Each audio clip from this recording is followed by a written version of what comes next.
بسم اللہ الرحمن الرحیم. عزیز طالبات، آج کا موضوع ہے میر تقی میر غزل نمبر 2.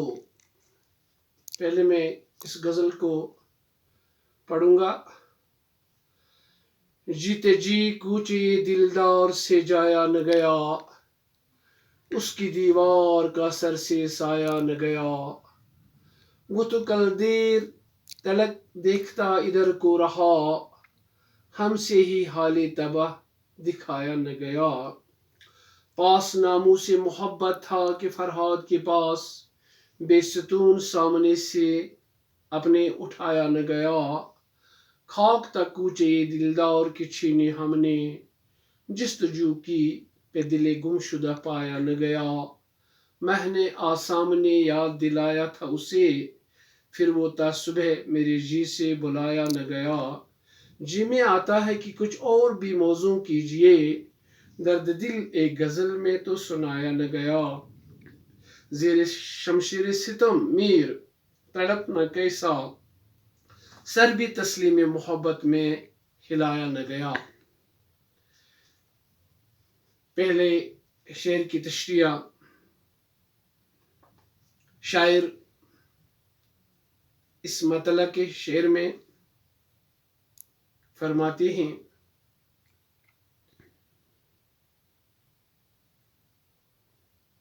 کہ شاعر ترک الفت کو ناممکن قرار دیتے ہوئے فرماتے ہیں کہ میں جیتے جی اپنے محبوب کی گلی کو چھوڑ نہ سکا.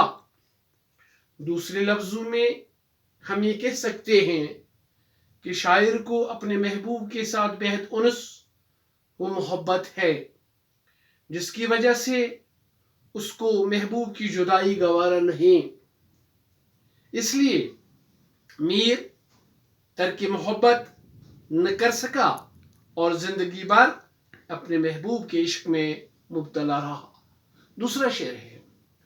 وہ تو کل دیر تلک دیکھتا ادھر کو رہا، ہم سے ہی حال تباہ دکھایا نہ گیا. شاعر میر تقی فرماتے ہیں کہ میرا محبوب کل دیر تک میری جانب دیکھتا رہا، لیکن میں اپنی تباہ حالی اور خستہ حالی کے باعث اس کے سامنے نہ جا سکا. یعنی میں محبوب کے انس و محبت کی وجہ سے خستہ اور برباد ہو چکا ہوں، اس لیے میں اپنا حال دل اس کے سامنے بیان نہ کر سکا. تیسرا شعر ہے. پاس ناموں سے محبت تھا کہ فرہاد کے پاس، بے ستون سامنے سے اپنے اٹھایا نہ گیا. تیسرے شعر میں شاعر نے سند تعلیمی کا استعمال کیا ہے.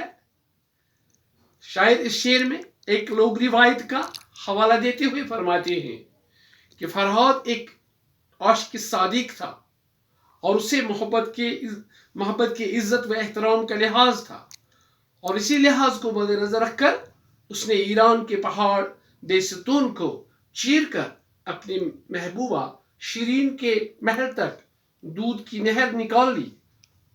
اس نے محبت کی عزت کا جو خیال اور لحاظ رکھا وہ ایک مثال بن گیا. اب ہے چوتھا شعر. خاک تک کوچے دلدار کی چھانی ہم نے، جستجو کی پہ دل گمشدہ پایا نہ گیا.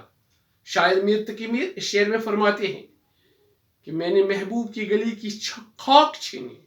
یعنی شاعر نے محبوب کو تلاش کرنے کی جستجو اور محنت کی، برسوں محبوب کی گلی سے آتا جاتا رہا. شاعر نے اپنے گمشدہ دل کو بہت تلاش کیا لیکن وہ نہیں ملا، یا محبوب کو دل دیا پھر وہ اس کا کہیں پتہ نہ چل سکا. یعنی محبوب کا وصال نصیب نہ ہو سکا. پانچواں شعر ہے.